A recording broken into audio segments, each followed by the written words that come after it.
Okay, so now we're going to start chiseling out our access here for the truss rod adjuster.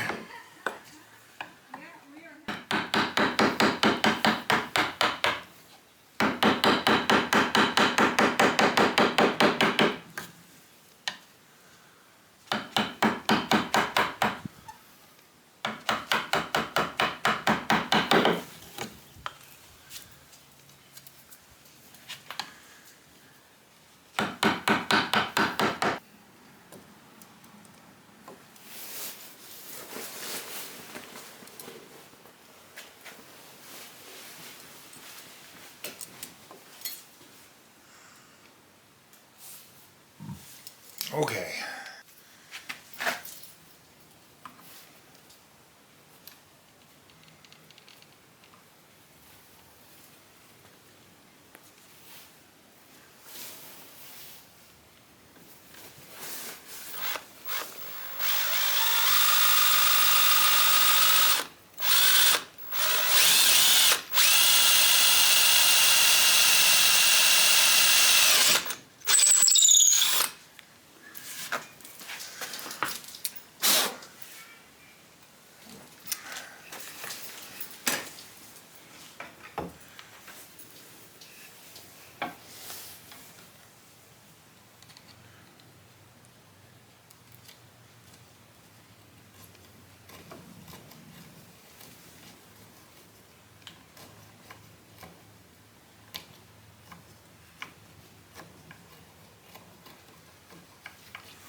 Oh, I gotta make that better yet.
Not too.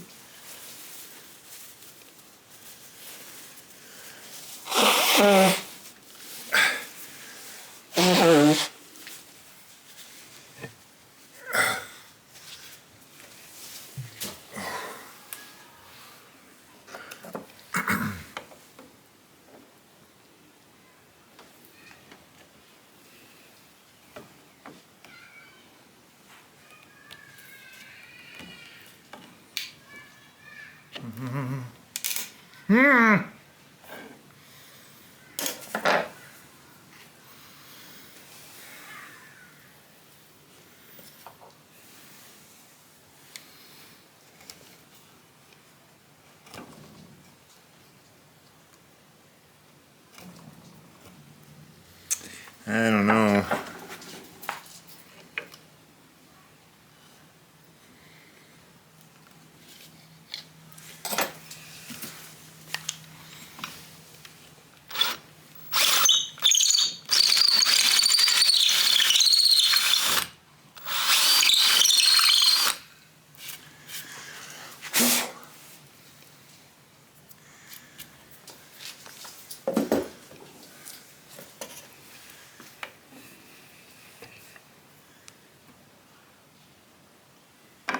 There we go.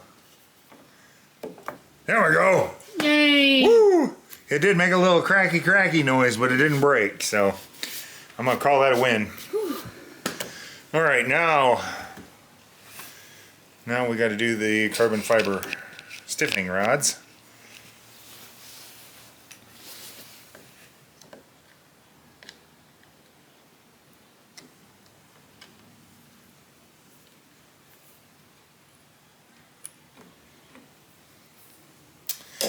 Okay. I will admit, I was holding my breath there for Yeah, me too. seconds. Okay, now for the carbon fiber stiffening rods, we want to keep it close to the center because we don't want to break through when we start carving the edges of the neck, but we don't want it to be in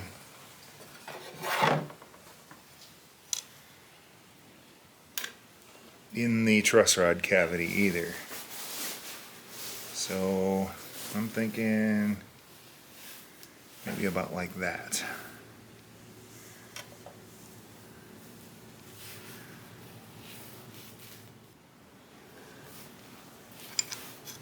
Okay, and about the same on the other side.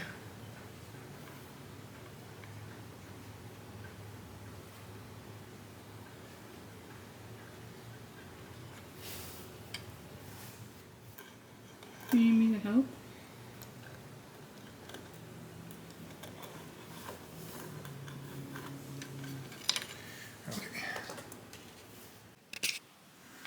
Okay, so we have our guides in place. They're pretty sturdy. We have our router bit set to cut about 2 millimeters deep, which is about the depth of that. And actually, I think I might just try that over here on the, nope, that's too deep for that because I don't have it raised up. All right, we're going for it then. So yeah, we're looking at about 2 millimeter depth of cut here. So we're not going crazy. We're just deep enough to accommodate the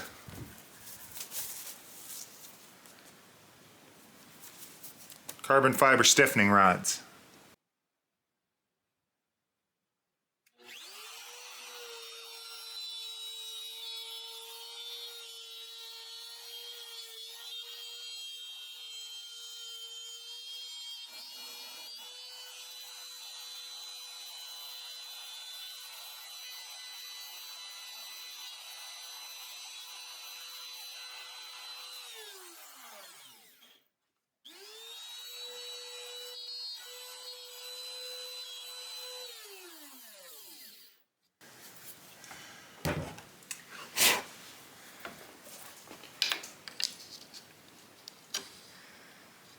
Yeah.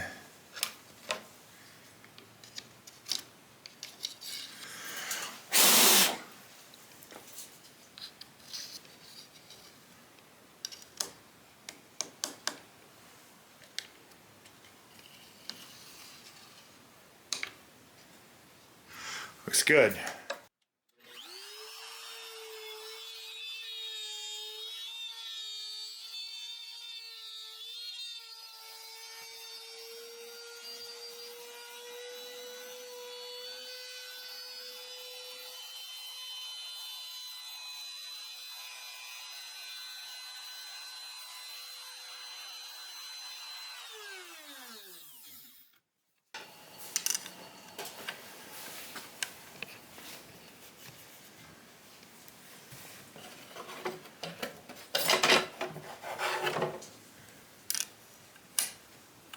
And do you glue those in, or they just set in there? Last time I did it, I used epoxy resin and glued them in. And I think I might do that again. A few minutes later. Okay, so we're mixing up a little bit of resin here. Not very much. About 17 grams and 17 grams, a 2-part epoxy. So it's 1-to-1 ratio. So. And it's probably more than I need, honestly. really want to make sure you get this crap stirred up good, because if you don't, then it doesn't set properly.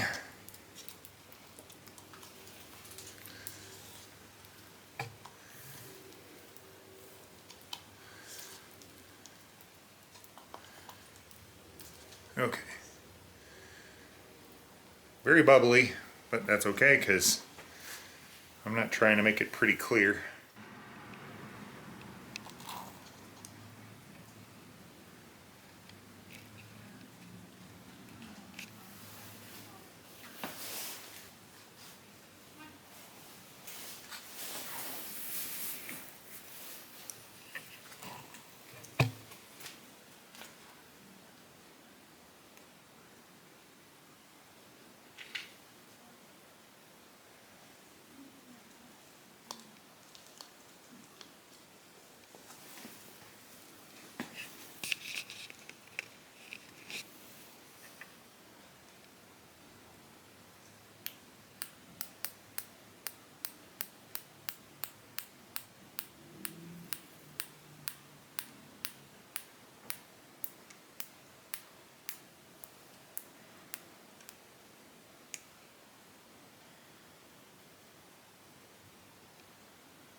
Wait, I already got it all over my fingers.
How long does it take for that to dry?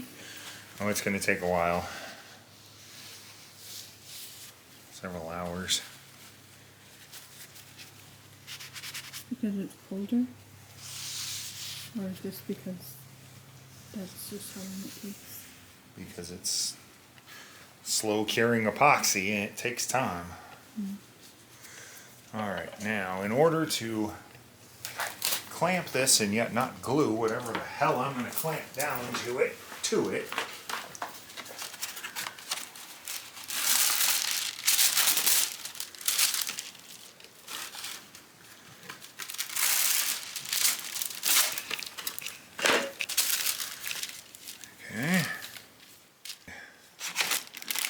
Oh, perfect. Oh, maybe not.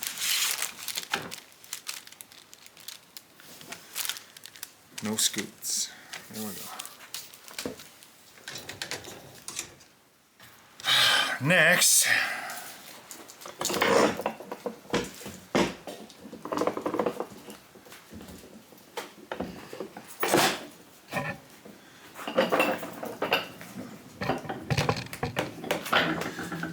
I think we're going to want to glue the fretboard on, but this is still a little bit rough here in spots. So I think I want to sand over that just a little bit.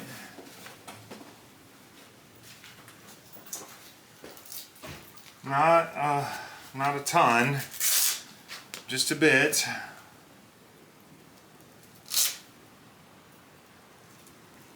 Because I've got some spots there that are looking like I had some pretty severe tear out on that flame maple.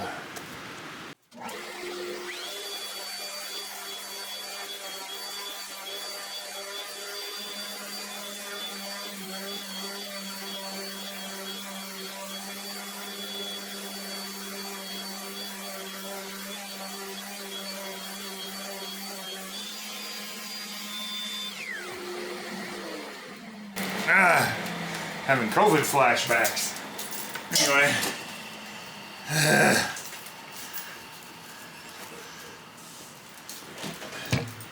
Hell is having to lecture for 8 hours in a mask. Just telling you. Okay.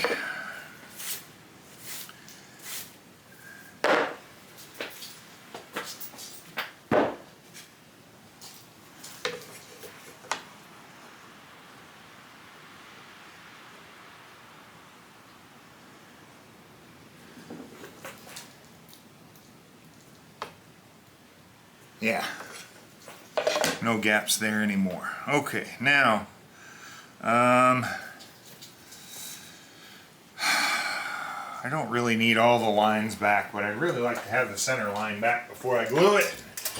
So let's do that. Okay.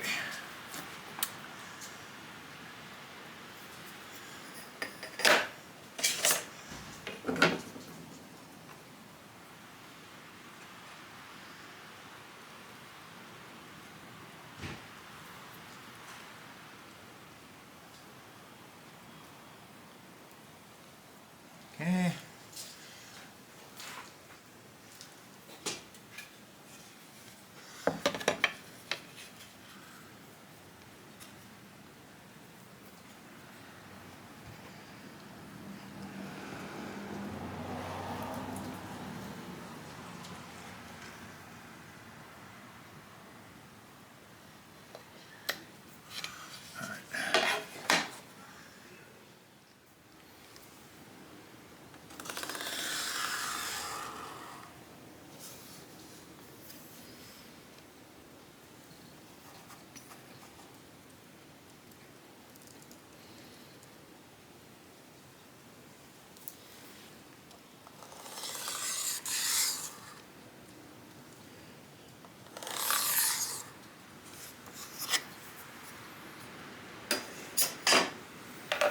Okay.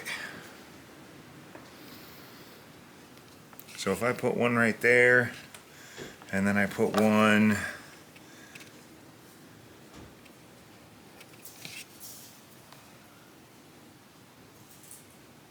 right in that area, it'll hide in the heel and no one will ever know. No one's gonna know. I'll know. Kind of wish I could get a clamp on that just to make sure it doesn't scoot while I'm doing this. Ah, like that.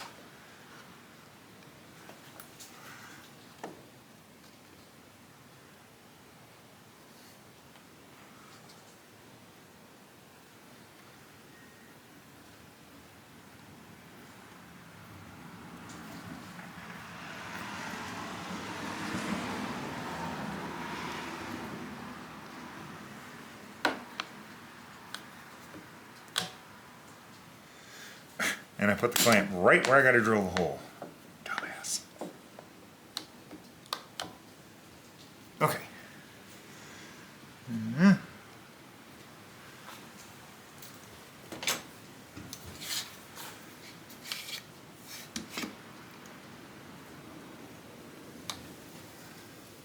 Okay. That should avoid scoot.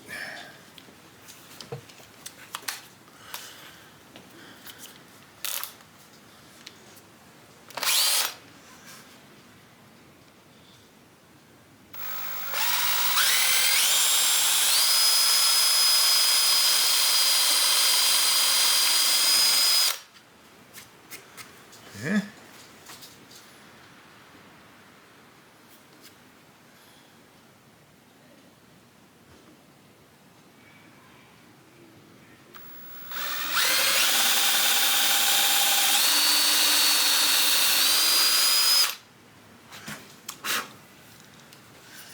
Maple's hard.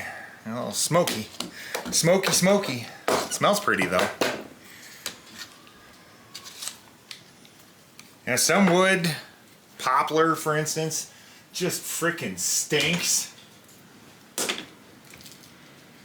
Maple smells glorious. I work with maple all the time just for the sniffs. Just for the sniffs. We got that. We got that. Definitely want to make sure we put this in before we do anything else. Curtis will have a field day with the swears I'm going to swear if I don't put that in first.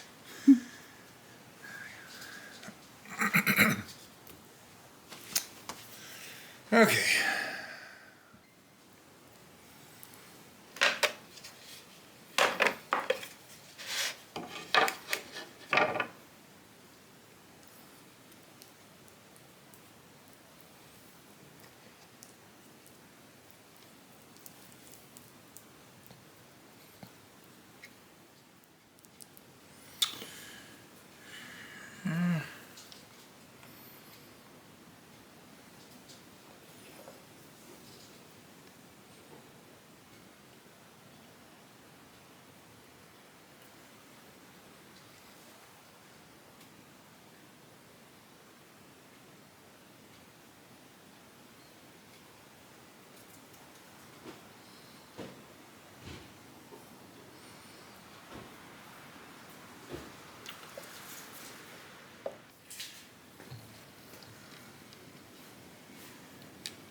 Okay.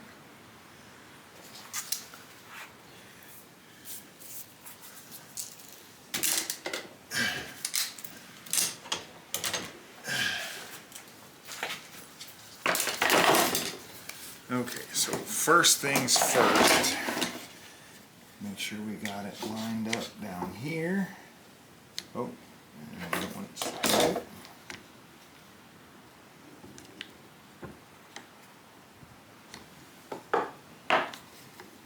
Okay, lined up down there and it didn't scoot. And lined up here. Oh.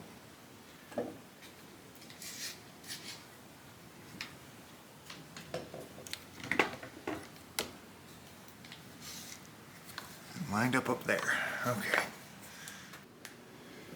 Alright, well, I don't see any gaps. Looks like I could squeeze out all the way around.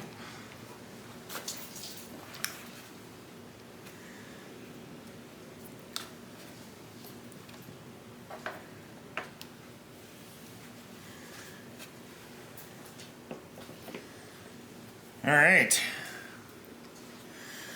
so fretboard gluing onto the neck, truss rod in place. Woohoo! Like I told you in the last video, and if you watch the live stream podcast on the Guitar Builders Collective, you heard me mention it too. I kind of painted myself in a corner here. Because initially I had planned to do a set neck on this, but unfortunately I'm not doing a neck pickup. And if I'm not doing a neck pickup, I can't do a long neck tenon, just because of the fact that a long neck tenon carries underneath the neck pickup. There is no neck pickup. So I'm either going to have to route it all out and then do some sort of an inlay to camouflage my screw up, or go with a bolt-on neck instead.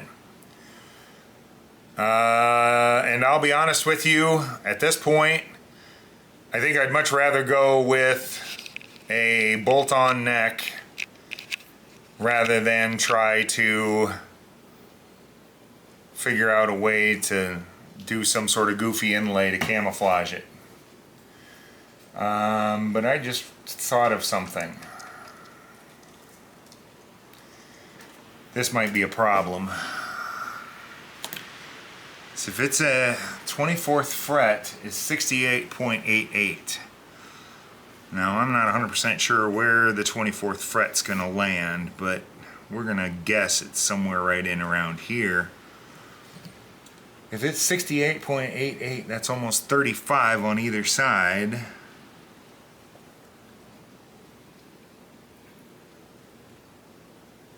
That's what I was afraid of. This is almost too far over.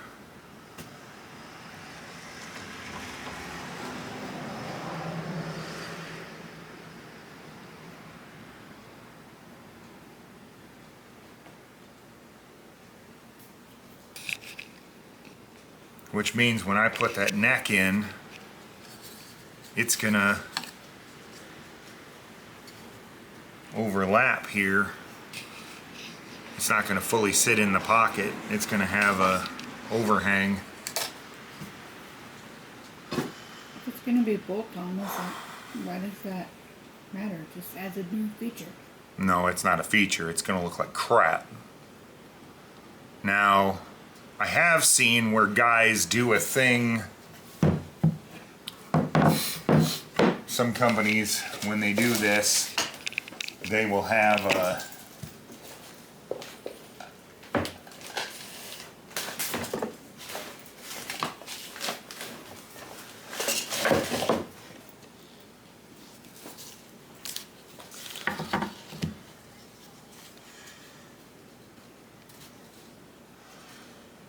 and this isn't gonna actually give me an accurate neck pocket either.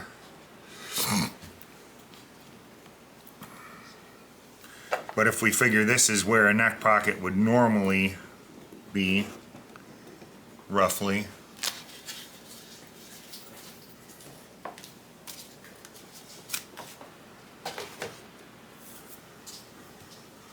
where they do a thing where you've got like a bolt here, a bolt here,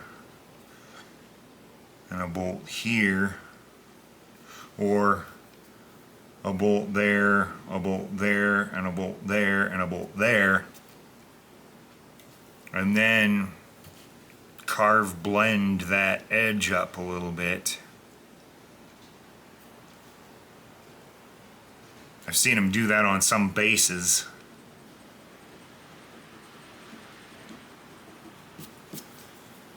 Because the problem is this is gonna essentially make it so I'm not gonna be able to blend it very well. Crap, I'm gonna have to think about that now. And once that neck is dry, and we can start working out the heel. Thank you so much for tuning in for another episode of my madness. Click like, subscribe, and thanks for watching. I'll see you next time.